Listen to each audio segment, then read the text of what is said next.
Welcome to episode 11 of Wellness Wednesday's audio series.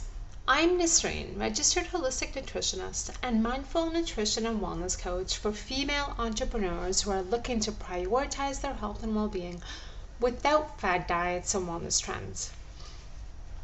I created this series to bring a fresh perspective to nutrition and wellness, one that is centered on and led by you. There's a plethora of information out there, and it can be really hard to know what to do and eat to feel good in your body. It's easy to get caught up in fad diets and wellness trends, often questioning, doubting, and second-guessing your decisions when it comes to the way you nourish and care for yourself. But I wholeheartedly believe that reconnecting with your own innate wisdom to know what your body needs to thrive is the first step to a life-changing transformation and true lasting wellness. And that progress is made by taking small steps, mindfully, intentionally, and consistently. In today's episode, I'm talking about 5 common obstacles to creating healthy eating habits and how to overcome them. So here's the thing. Challenges, setbacks, and obstacles are a part of life. They happen every day, sometimes multiple times a day. But when it comes to forming new healthy habits, they can be a source of anxiety and stress for many of us. The reality is, though, that these challenges, setbacks, and obstacles are a normal part of the journey. Willpower isn't endless. Life gets busy, and sometimes we just don't feel like doing something, and that's totally okay. It happens to all of us, myself included. Embarking on a journey to cultivate healthier, more mindful eating habits, or any other habit for that matter, isn't going to be easy. Any new habit takes time and practice to master. How you handle the challenges, setbacks, and obstacles along the way, though, can make all the difference in how your journey unfolds. Things like guilt, shame, blame, and the start and stop cycle, right? All or nothing mentality will only prevent you from moving forward and staying committed to your journey and fulfilling your promises to yourself. Because like I said, challenges, setbacks, and obstacles are normal. They happen to everyone, and no one is immune to them. So right now, let's unpack the most common challenges, setbacks, and obstacles that come up when adopting healthier eating and lifestyle habits and how you can deal with them. Of course, this isn't an exhaustive list, but it's some of the most common things that come up for my clients and the women in my community. Number 1 is feeling overwhelmed. Now, this usually happens when you decide to make changes overnight. Snap your fingers and you want it all done. You decide to go all in and do all the things. I get overwhelmed just thinking about it.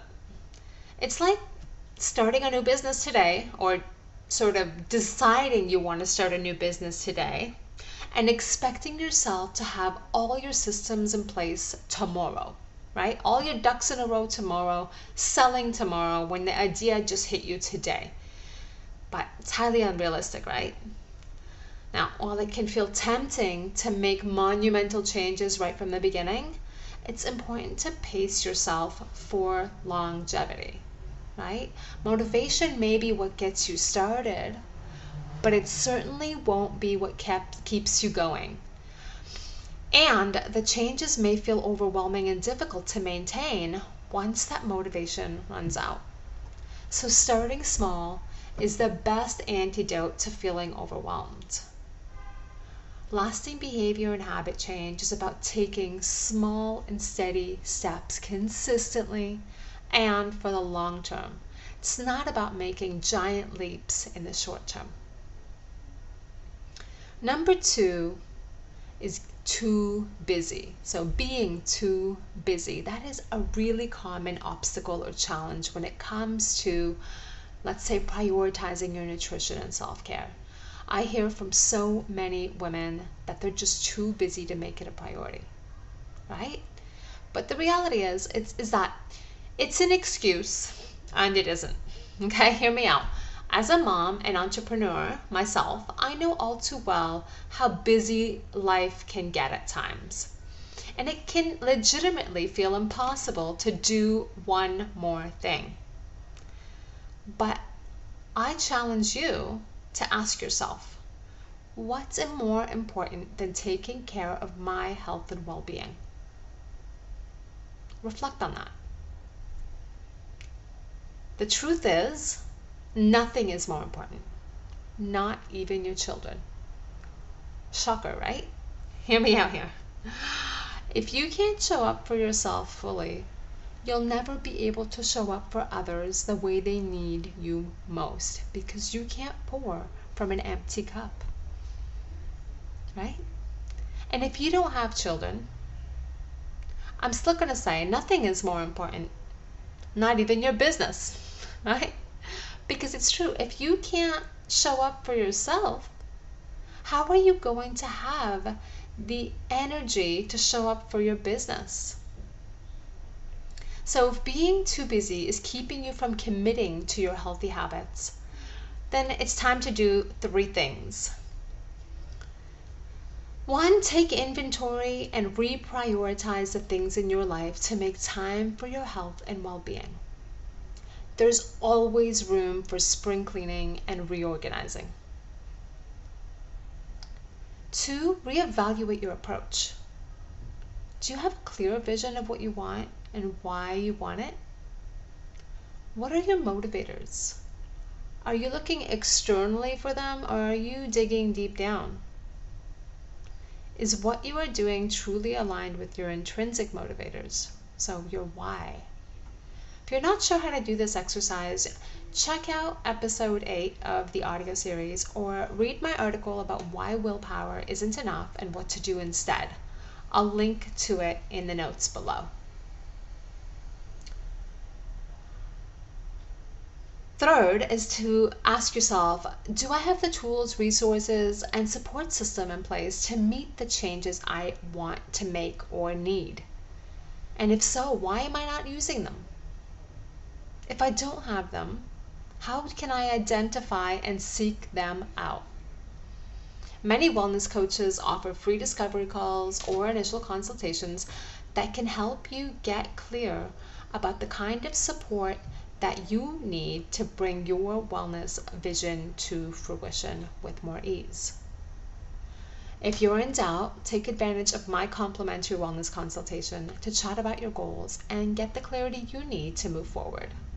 I'll link to my booking link below. Number 3, right, or the 3rd obstacle that comes up often, is resistance from others. Now, this one is the most difficult obstacle to face because you don't have control over someone else's resistance. What you can do is involve them without imposing your decisions on them. So explain why this is important to you and ask them to support you by respecting your needs and desires. In return, respect their boundaries. So if they don't want to come along for the ride, respect that, right? Find someone else who will. Join a community of like-minded women. Hire a coach. Find a friend who will want to come along for the ride. But at the end of the day, when it comes to prioritizing your health and well-being, your nutrition and self-care, it is a journey that is unique to you that you must walk alone. That's not to say that you have to do it all alone, but it is a journey that you have to take alone. It's a path that you have to pave by yourself. So resistance from others is really not that big of an obstacle, or shouldn't be, right? Let them do them and you do you, right? Your commitment and dedication to yourself might just inspire them to articulate their own wellness vision and go after it. Their path may not look like yours, but that's the beauty of it all. All right? Now, the 4th most common obstacle or challenge or setback that comes up is the lack of motivation and willpower. Now, I talked about this a bit before, because the cold hard truth is you're not always going to be motivated. You're not always going to have the willpower to do all the things you want to do, because motivation and willpower are not bottomless. They are going to run out on you, right? Sooner rather than later, because we're creatures of habit and we're built to resist change. We get tired and we get bored and we get lethargic, and it's all normal and it's all okay.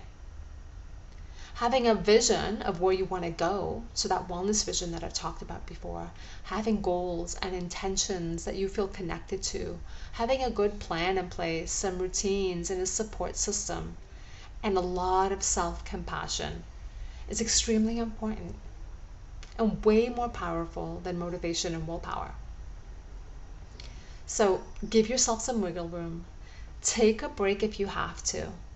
Be kind and gentle with yourself and reach out for encouragement if you need it. It doesn't have to be all or nothing.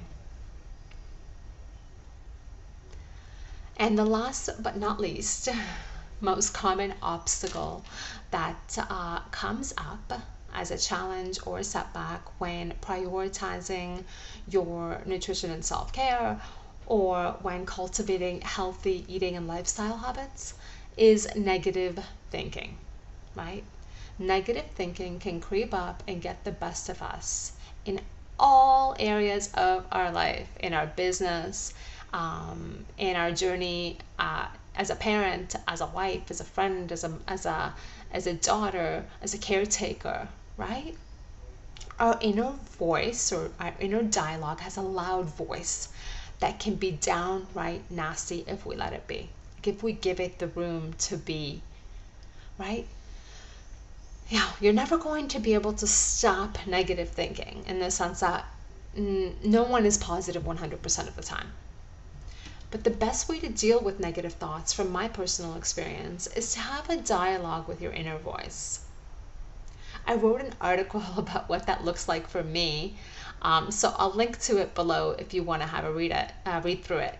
But ultimately, you want to change the narrative from I can't to I will, right? You embarked on this journey for a reason, right? To prioritize your nutrition and self-care, to cultivate healthy habits, to add some intentional movement to your day, to eat with more intention, to nourish yourself more mindfully, right? You did it for a reason. So remember your wellness vision. Remember your reasons, your motivators, those intrinsic ones that are unique to you, right? Not society's expectations. And focus on what is working and the progress you've made on this journey. So whenever you have those negative thoughts, focus on the things that are working, the things that you have done, and don't dwell on, something that you skipped for a day. And bring positive attention to the moment so that you can shed the need for perfection. In general, building your resilience is essential to lasting behavior change, as it allows you to tap into your strengths, your support system, the tools and resources to overcome a difficult situation or hurdle, rather than giving up or deferring to a later date. The whole mentality of, oh, well, I screwed up, I'll start Monday, right? But when you find yourself struggling, whatever the reason may be, here's a great exercise to help you move forward from, all of the obstacles we just talked about, but any other obstacles that may come up for you personally. The first step is to investigate and get curious. So ask yourself, why am I struggling with this? How do I feel when I stick with it? How do I feel when I don't stick with it? Dig deeper and try, start a reflection journal and get kind of to the bottom of this. What's happening here? Get curious about it. Then ask yourself, is this really something I want? And does it truly align with my vision?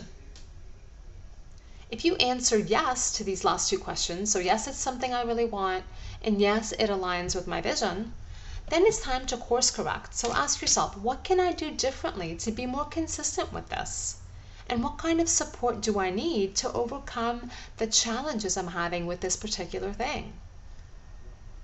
Now, if you answered no to these questions, so no, it's not really something I want, no, it doesn't really align with my vision, then maybe it's time to reevaluate and ask yourself, where should I be focusing my energy instead? So just because you decided to do something, if you at some point in time decide that it's not right for you, it doesn't fit with your vision or with where you want to go, it's okay to give it up, right? And this is not to say that you should use things as an excuse to say, like, okay, I want it today, and then in a week, I don't really want it, so I'm just going to give up. But really, like, if it doesn't align with your vision and where you see yourself going and where you want yourself to go, then it's okay to shut it, or put it in the back seat for a while, right? And finally, once you've determined, okay, so you know why you're struggling, you know why you're having a hard time sticking with something, you know how it feels when you stick with it, you know how it feels when you don't, and you know whether you really want it or not, it's time to take action, right? You've investigated the reasons behind why, you've come up with some possible ways to overcome the obstacles and challenges you're facing. Now take action. Try again and adjust as needed until you find something that fits, right? For me, change is a process that takes trial and correction, right? It's not about trial and error. It's about trial and correction. So you try and then you correct, and you try and you correct, right? Focus on taking small and steady steps and celebrate progress over perfection. It will carry you farther than you've ever gone before. If you need support with this, I invite you to book a complimentary wellness consultation with me. We can chat about your goals and how my program and coaching methodology can support you. At the very least, you'll get the clarity and confidence to face the wellness journey ahead of you. I'll leave the link for the booking below. On that note, thank you for tuning in. If you enjoyed this episode, don't forget to subscribe and share with a friend. And be sure to tune in next week for another episode of Wellness Wednesday's audio series, where I share a short audio clip each week to inspire you to reconnect with yourself on a deeper level so you can start nourishing and caring for yourself more mindfully and intentionally. Until next week, stay healthy, happy, and safe.